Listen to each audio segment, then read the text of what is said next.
Hi, everyone, and thank you for joining the Nonprofit Learning Lab for today's workshop. If you have any questions along the way for our presenter, you can type them into the question box in your GoTo control panel, which is likely on the right-hand side of your screen. If you have any tech-related questions, you can also type them there. And if you're interested in using live captions for today's workshop, you can use the link that we'll send in the chat shortly. If you're interested in receiving the recordings and materials from today's free webinar, you can visit our free webinars page on the Nonprofit Learning Lab website to download, or you can send us an email at program@nonprofitlearninglab.org. And without further ado, I'll hand it over to you, Julianne. All right, thanks, Hannah. Good morning, everyone. My name is Julianne Buck. I am the founder of a consulting group called Nonprofit Brains and Brawn. And today's topic is, if you can do laundry, you can map a logic model.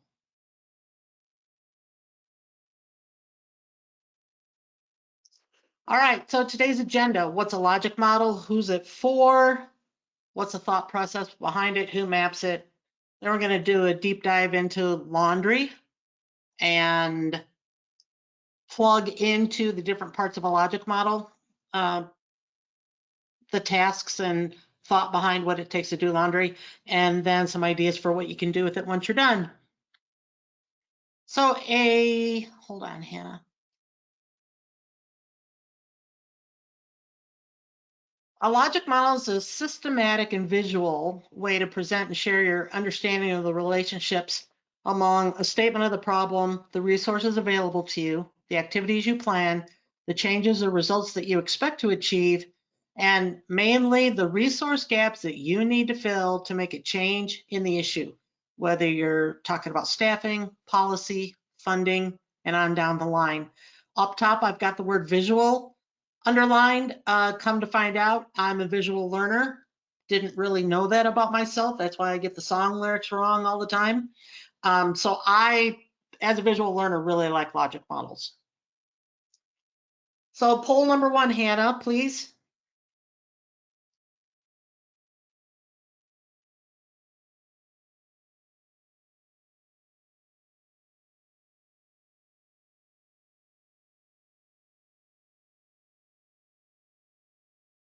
Hannah, I can't see it, so can you explain what's going on? Yes, the poll is up and we're getting people's votes in right now. Okay, so what's your experience with logic models? You've never heard of them before today. You know of them, but you haven't mapped one. You've started one, but you've got intimidated. You've done a few, and you're incredibly successful at drafting logic models. All right, it looks like we've got 25% at never heard of them before today, 44% know of them but haven't mapped one, 11% have started one but got intimidated, 18 have done a few in their career, and 2% have successfully drafted many over the years. Excellent. I was hoping there wasn't going to be a lot in successfully drafted. So that 2%, thank you for being here. And by all means, if I'm sure you know something that I don't, and so if you'll take advantage of the chat and add in your expertise as well, I would appreciate it. Whoops, sorry about that. I clicked something. So when can you use a logic model? I say anytime. When you're preparing a grant application, when you need a visual way to get your thoughts on paper. You can be in your office doing it by yourself. You can be sitting on the back patio thinking about it, working on it as a team, among staff, among volunteers, with your board, even when you're out and about with stakeholders and peers. I like to use logic models when I'm talking with donors and others who do not have the lived experience of the topic that we're talking about, to help them understand the decision process of the clients who do not have resources. And if you've got other ideas of when you use a logic model, if you'll please toss them in the chat so others can see. Hannah, poll number 2. What primary role do you have in your organization? Are you admin? Are you program staff? Fundraising and donor relations, marketing and communications, board member? Wouldn't it be great to have more board members on some of these webinars? Yes, it would.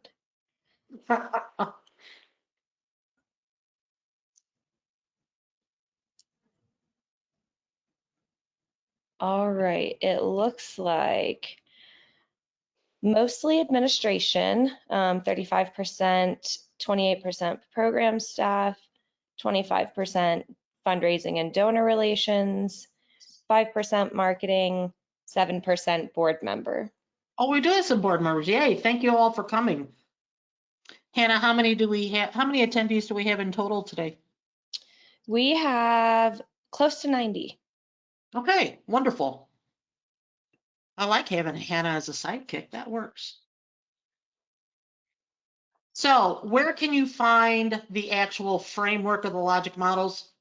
There are a number of free that you can get through the University of Wisconsin Extension Program. So here's the link, and there's 4 different styles through them.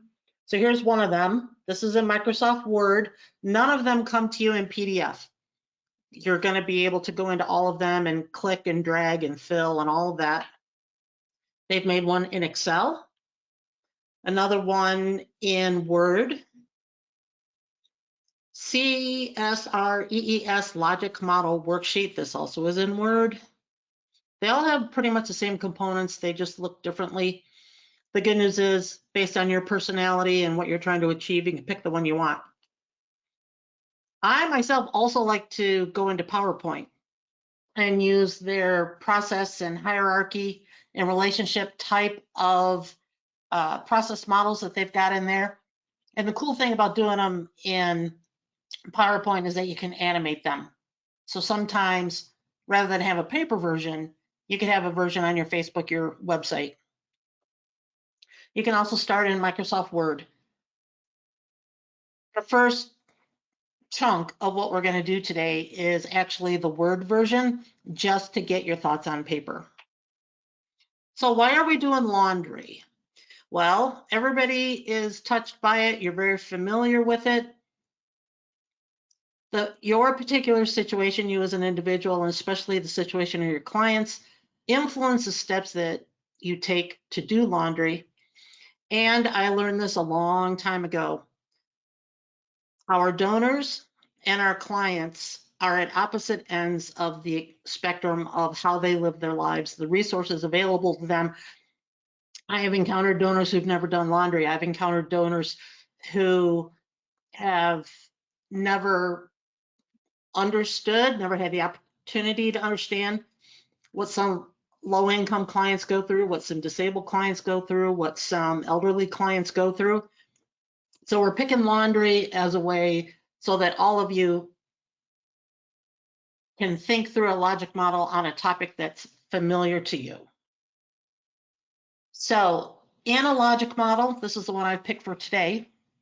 Down at the bottom left, assumptions, external factors. On the left, situation and priorities. At the top, inputs, outputs, and outcomes. So let's start. On the bottom left, assumptions. What are some assumptions about laundry? First, we have to assume that you have clothes. Some of our clients don't. People will like and respect me if I have clothes that are clean. Everyone has access to a washer and dryer. That's a huge assumption. Everybody knows how to do laundry. That's an assumption. Only the woman of the house has to do laundry. Maybe an assumption, maybe an old school wives' tale. And if you've got other ideas, please throw them in the chat. Assumptions are a reflection on your community, society as a whole, the barriers that your clients face, etc. Think of your audience as you type these. Are you trying to help the audience understand, or are you actually out there trying to stir the pot, which is not always a bad thing? External factors, things that we cannot control or that your clients cannot control. So if you live in an apartment building that has washing machines, but the landlord doesn't keep them in good working order, out of your control. City water is full of rust, which makes clothes look dingy, out of your control. Hey, law requires me to wear clothes in public. We're not allowed to streak. The dress code at my workplace expects me to wear clothes that are clean and not shabby. Again, if you got other ideas, throw them In the chat, question is, can you distinguish between factual external factors and more subjective assumptions? So on the left-hand column on the inputs, part 1, what do we invest and or what's missing? This is we, the organization, we, the nonprofit. So what do I need to do laundry? Well, at the bare minimum, you need dirty clothes, a washing machine, and detergent. Desired but not necessary, a dryer. You can always use a clothesline, especially if it's in the summer and if you're out here in the country like I am. You can, but you don't have to use dryer sheets. You probably want hangers to hang things up, but if you're like my college boys, they just go in a basket. Bleach, etc. Those are some inputs. Inputs part 2 highlight the particular situation of your clients. So if they are in a house or an apartment with an in-home washer and dryer, they need electricity to run the washer, maybe gas to run the dryer. You need water, but what if your utilities are cut off for lack of payment? What are you going to do? An apartment with a washer dryer in the basement, you need money to run the machines, you need a basket or some way of carrying the laundry up and down between the apartment and the basement. If you're in a home or apartment that doesn't have a washer dryer in the building, then you need to go to the laundromat. So you're going to need transportation. If your transportation is walking, you have to be able to carry or cart that laundry to and from. If you're going to do a bus or a cab or Uber, you need money to pay for transportation. Even if you have a car, you still need money for gas and all the other items related to owning a car payment, registration, insurance, and more. To go even deeper into the weeds, if you're paying to use machines in a basement or a laundry, are you going to use coins? Or are they more like at the dorm these days where you've got a personal debit card or a preloaded card? Detergent. You see this at food pantries all the time. The donor is at the grocery store and the big, huge, giant bottles of Tide are on sale, so they buy a dozen. Well, if I have to go from my apartment with my dirty laundry and my kids in tow and get on a bus and go to the laundromat, I don't want to be lugging a big, giant bottle of Tide. They're inexpensive, or they're less expensive, I guess I should say, but they're difficult. And then there's the pods. You got donors who are like, well, I'm not going to buy the pods because they're more expensive. Yeah, but they're easier to carry. So what of those two, what are you going to tell the donor? Are you prepared to back up your argument and be persuasive with them? And lastly, I could buy detergent at the laundromat, but holy cow, is it expensive, but it sure is convenient.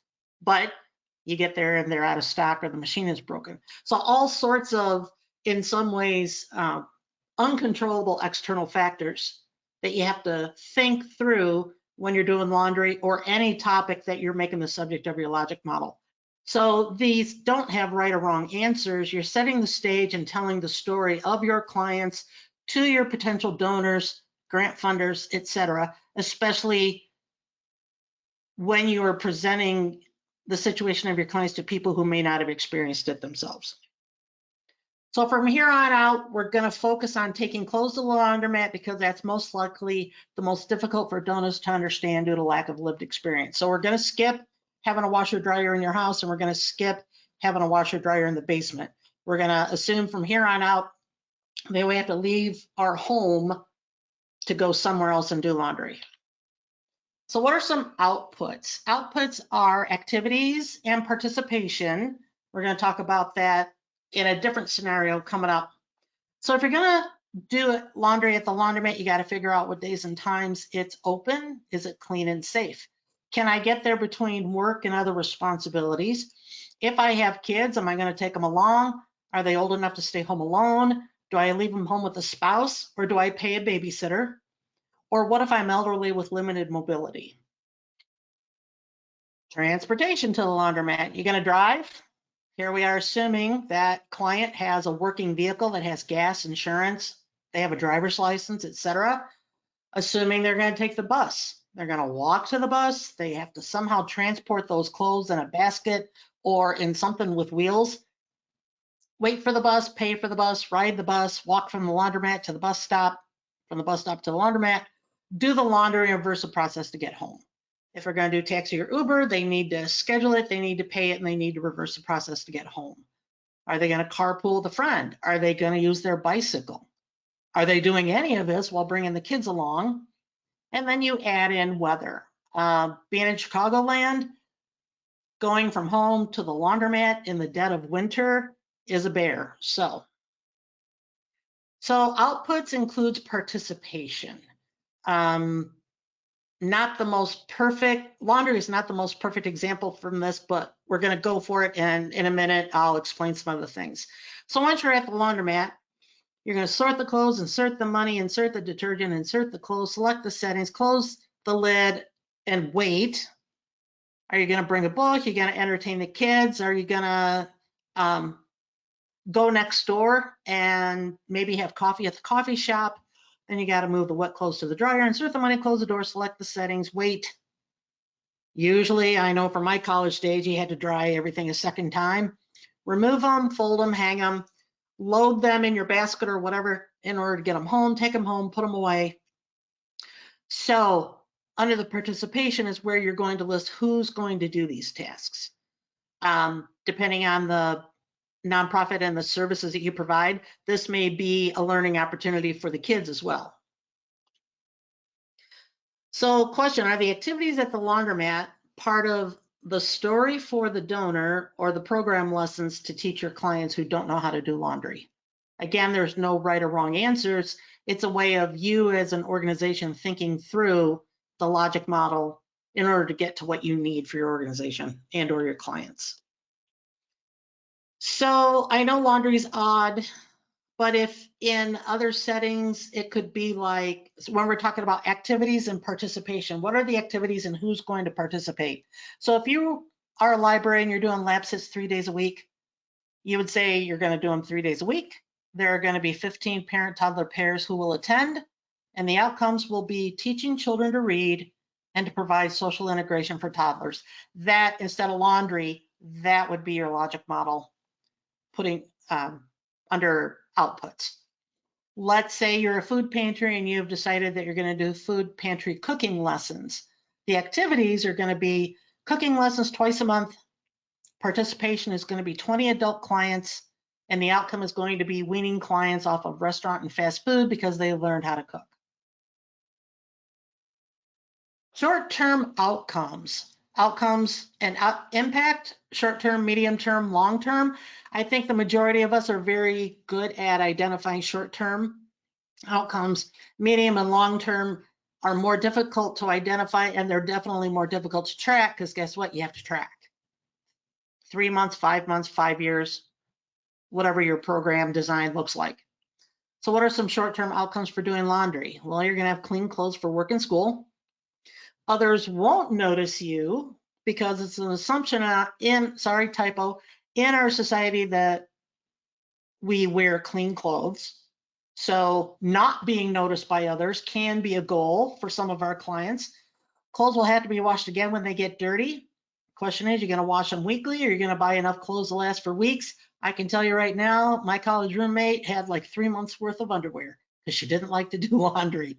So again, ideas, if you have them, put them in the chat, please.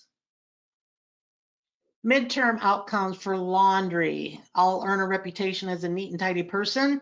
Getting back to the assumptions on page 1. My clothes will wear out. My kids will definitely outgrow the clothing. And what are some long-term outcomes of doing laundry? Eventually, you're going to have to replace the clothing that gets worn out because you're wearing them and because you're washing them, because laundry takes a toll on clothes. I sound like a Tide commercial. Hannah, here's poll number 3. Can outcomes be negative? Yes or no?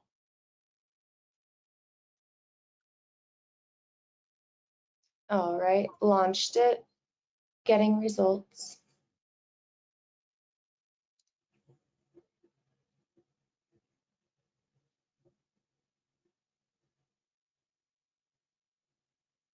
Can outcomes be negative?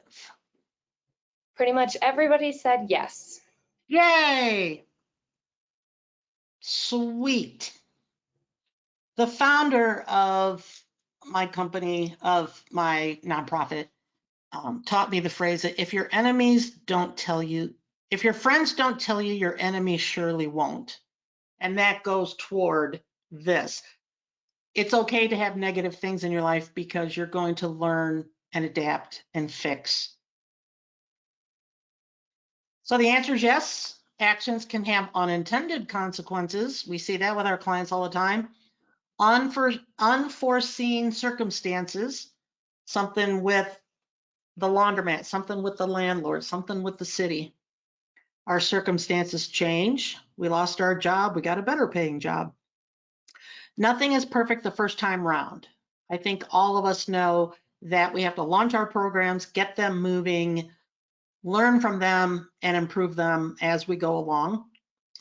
The purpose of a logic model is to identify gaps that need to be filled. So if we had no negativity, we wouldn't have any gaps, and therefore we wouldn't need to talk with donors. Therefore, we wouldn't need a logic model. Sometimes those gaps don't get filled. You take this logic model and you sit down with 17 wealthy people to explain the frustrations that you're having with trying to fully serve your clients, and none of those 17 donors get it.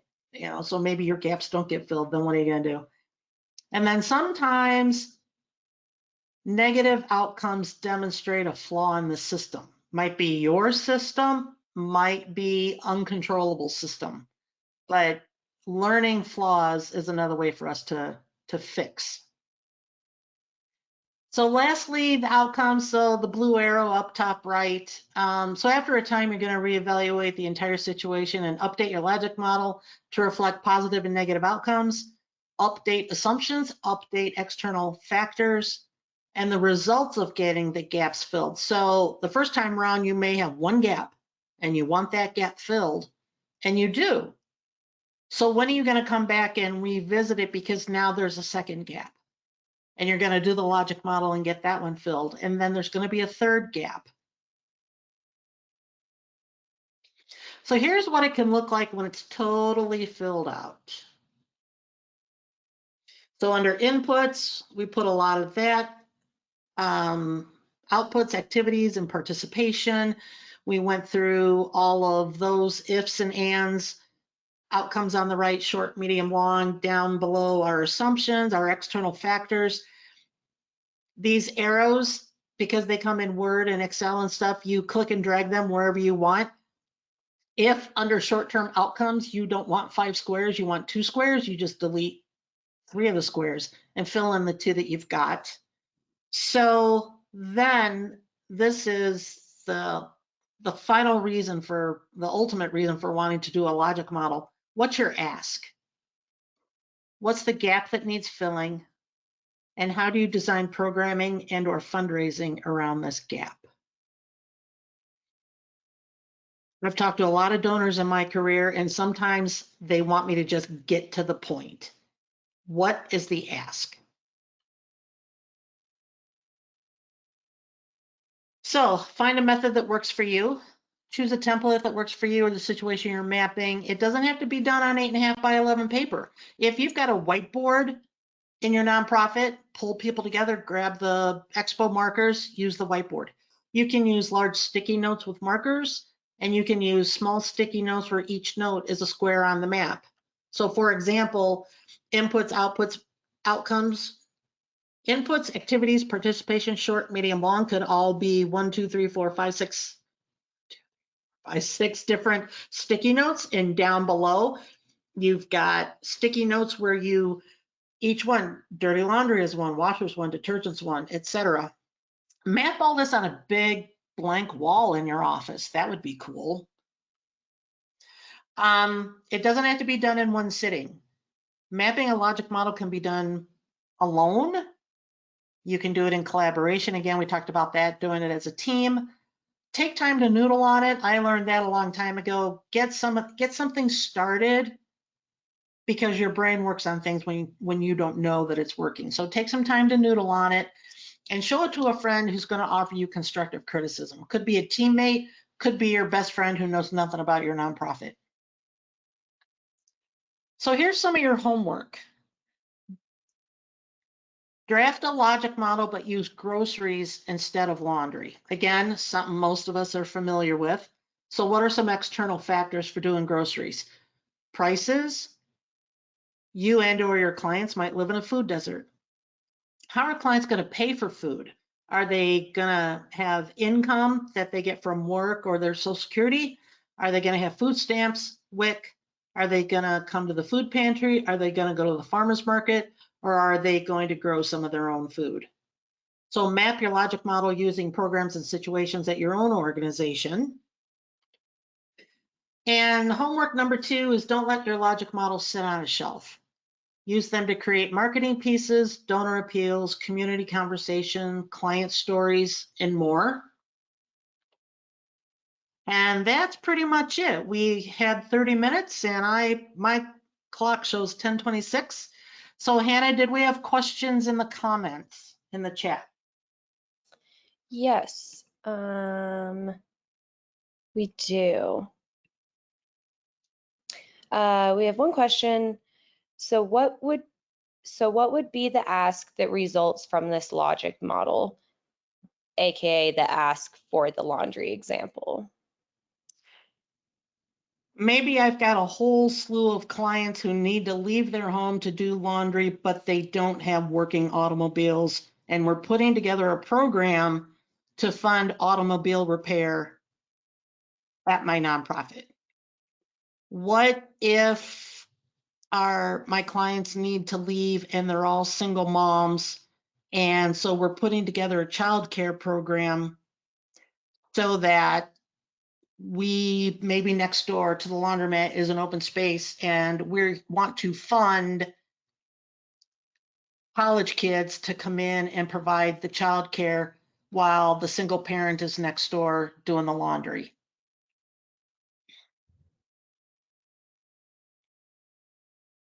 I hope that helps. Are there other questions, Hannah? Yes. We had a couple comments as well, so just trying to filter through those. Someone said you could use a logic model for getting a job. And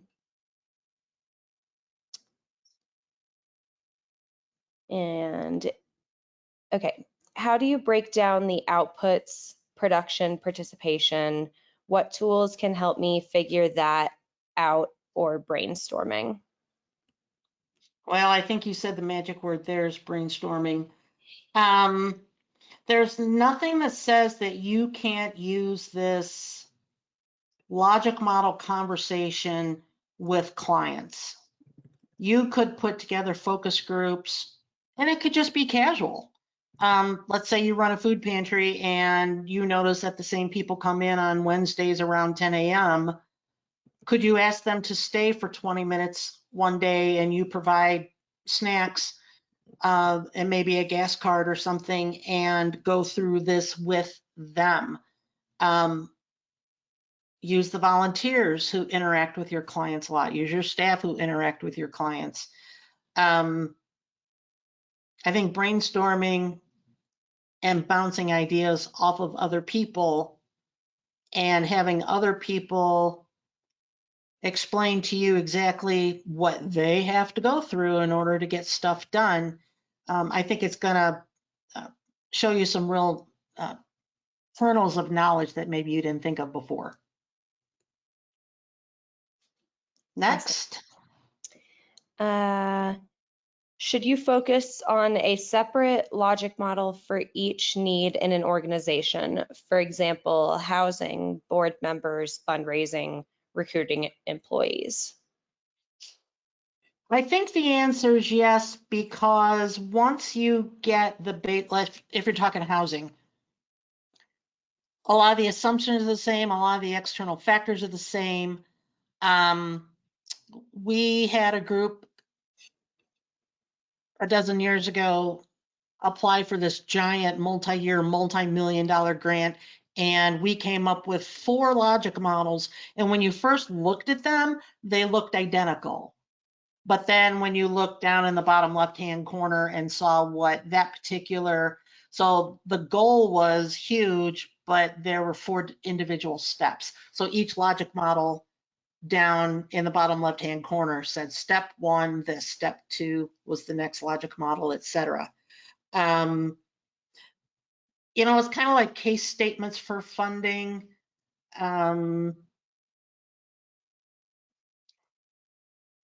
Just because sometimes you have to edit them because the audience is different. Sometimes you're editing them, and we do this with grant applications all the time. We all have that core paragraph and data that we use in grant applications, and logic models are just the visual version of that. So while they may all still be incredibly almost identical, there are going to be little bits and pieces that you're going to change depending on the audience or depending on the situation, which is why I think sitting down with a bunch of sticky notes is a cool idea too, because you can just swap them in and out. Next, or are we out of time? Um, we're out of time, but it looks like that's all of our questions for today.